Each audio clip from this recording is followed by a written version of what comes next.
Fire Emblem is a franchise with a lot of history, a lot of different games, and a lot of variety within their games. As such, there's also a lot of variety in their fan base. Hey guys, it's Peshcats, here to finish our contract. Today, let's look at the three types of Fire Emblem fans and the subcategories they branch into so that you can find out which type of Fire Emblem fan you are. Let's start off with our first type of fan. The Grinder. Grinders want to do everything and are not afraid to work for it.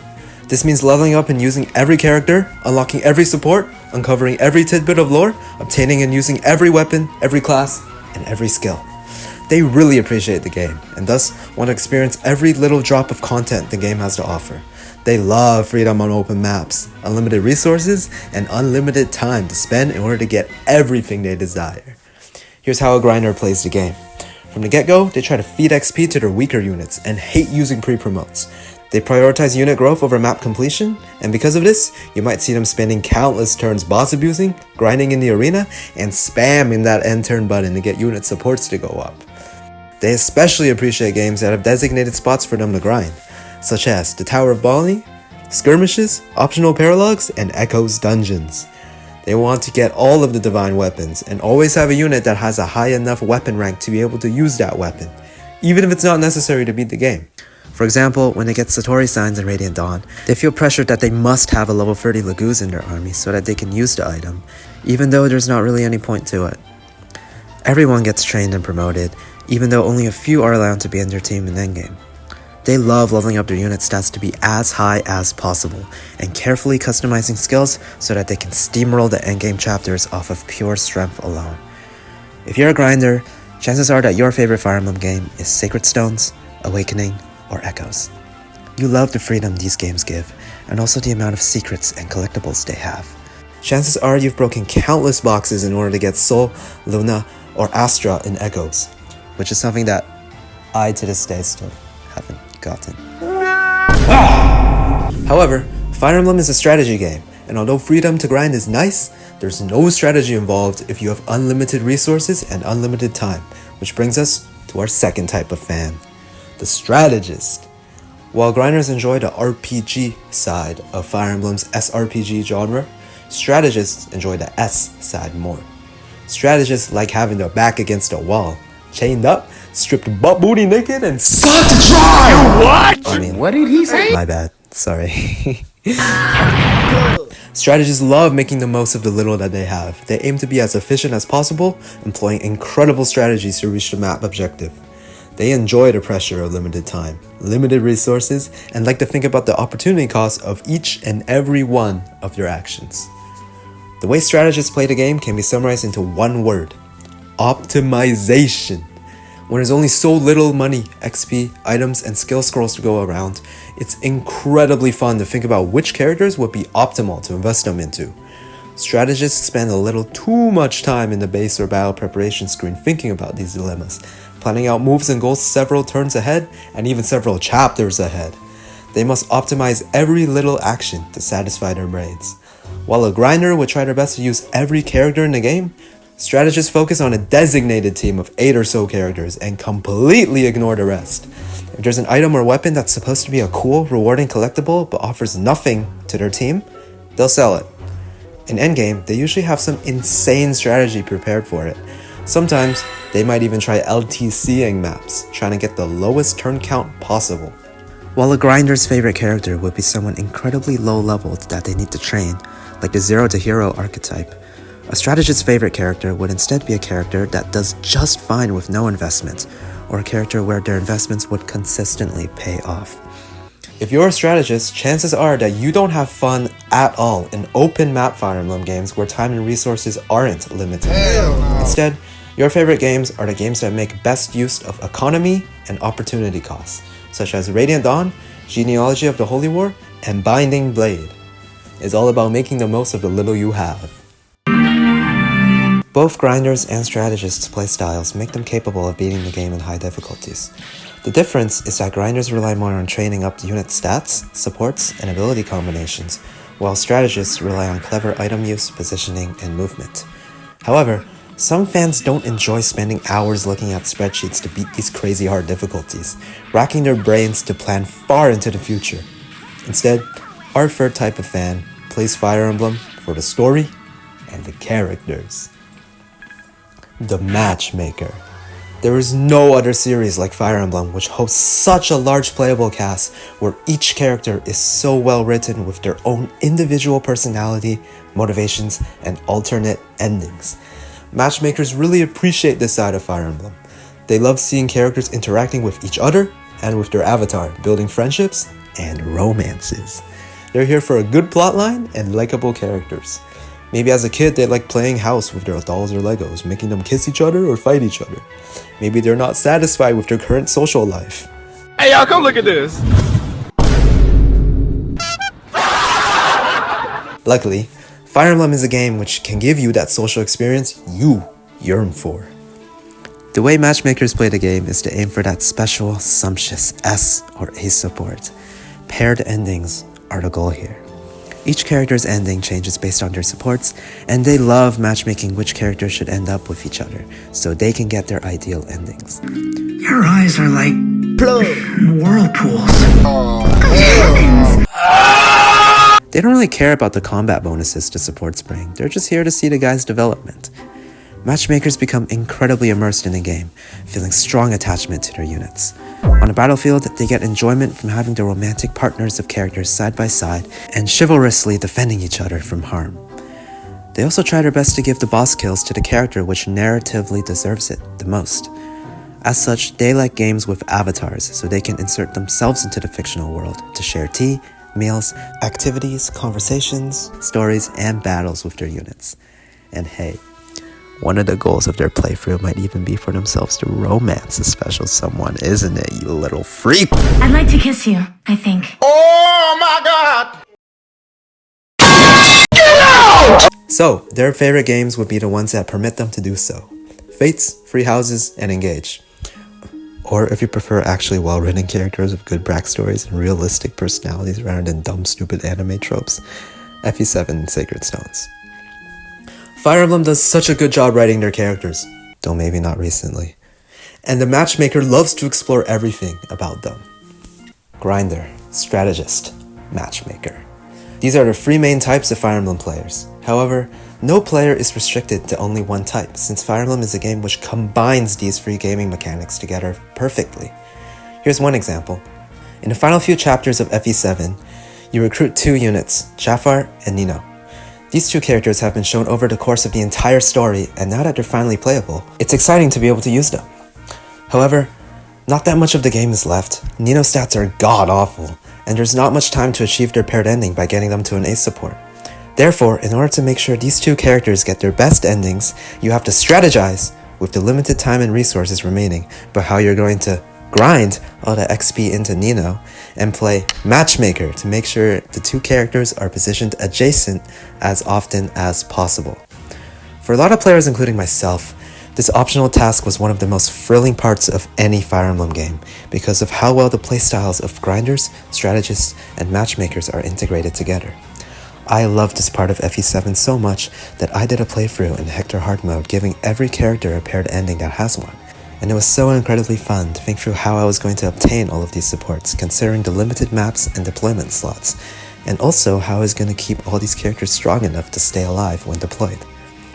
And this is just one example. There are so many brilliant places throughout Fire Emblem's history where all three playstyles are brilliantly combined together, such as the marriage system in Genealogy, partner seals and friendship seals in Conquest, transfer bonuses between Path of Radiance and Radiant Dawn, and so much more. Take away one of the grinding, strategizing, and matchmaking aspects away, and these mechanics wouldn't be half as fun as they are.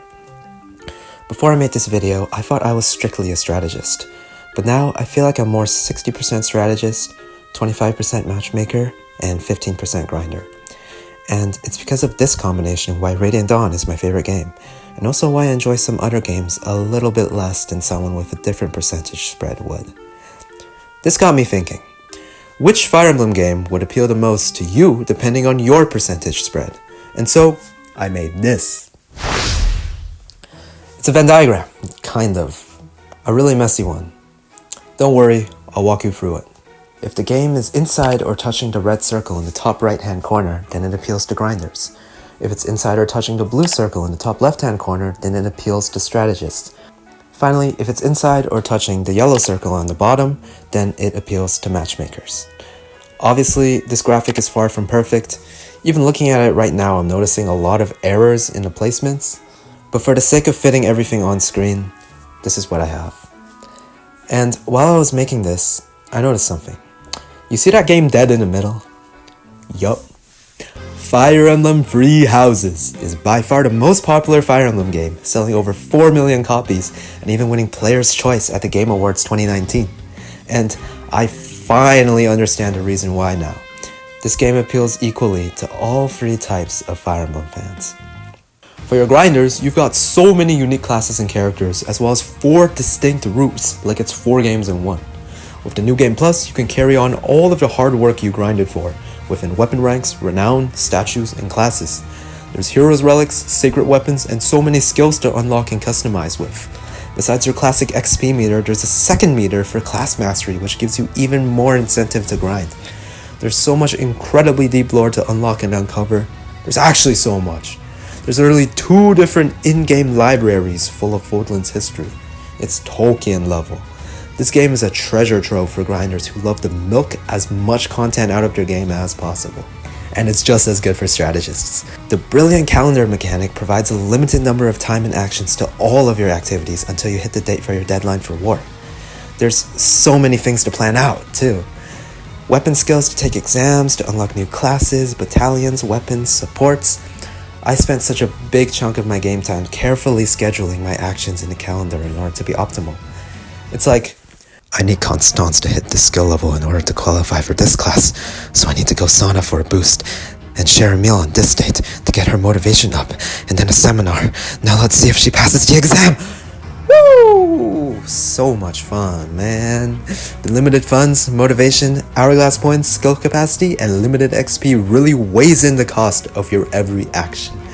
Optimizing your instructing in this game is one of my favorite strategic elements in any Fire Emblem game. And for the matchmakers, come on, man, you can give people gifts, share meals, have tea, and literally everything is fully voice acted. To be honest, I blame you.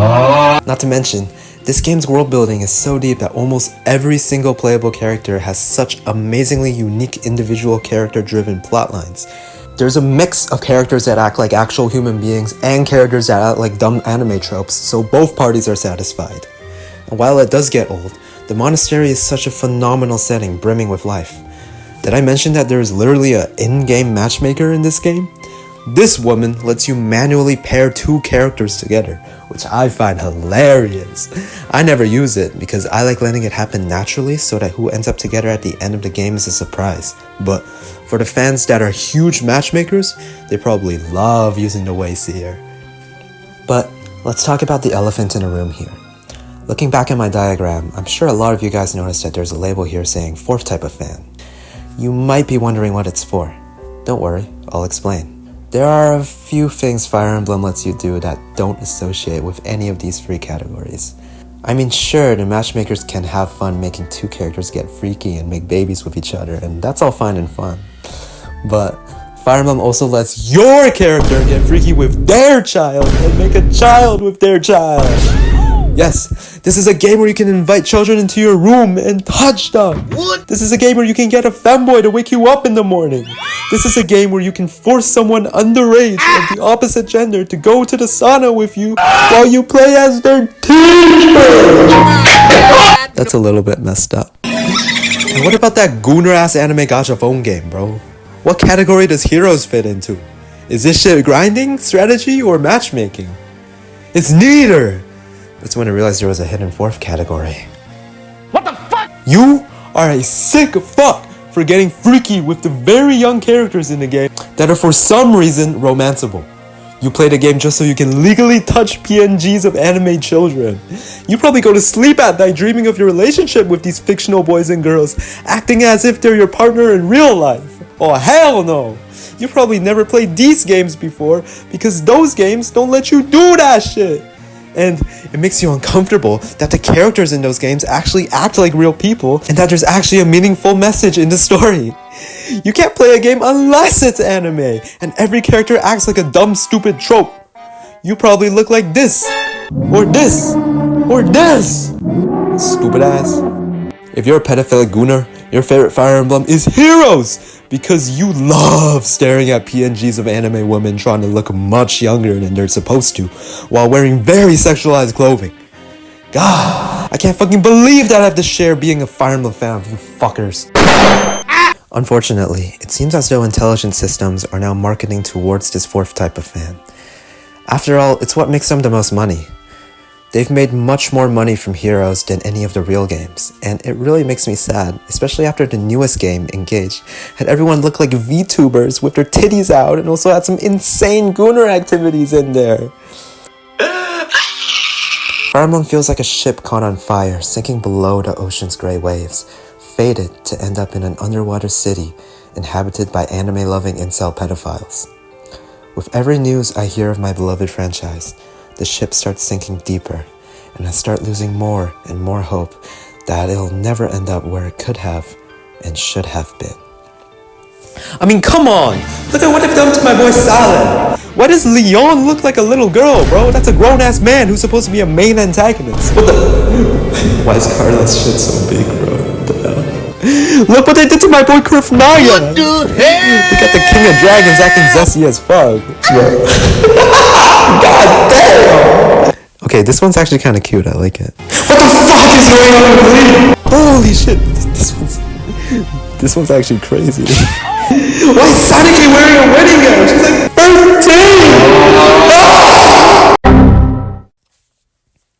Hey guys, thanks for watching. This was a super fun video to make.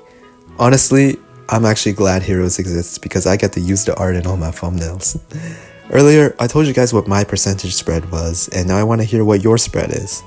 Are you mostly a grinder, strategist, matchmaker? It better not be the fourth option, you little freak. And do you share my opinions and are also scared for Fire Emblem's future, or do you think I'm overreacting? Let me know in the comments, I'd love to hear them. I will say that Fortune's Weave looks like a step in the right direction and looks very, very promising.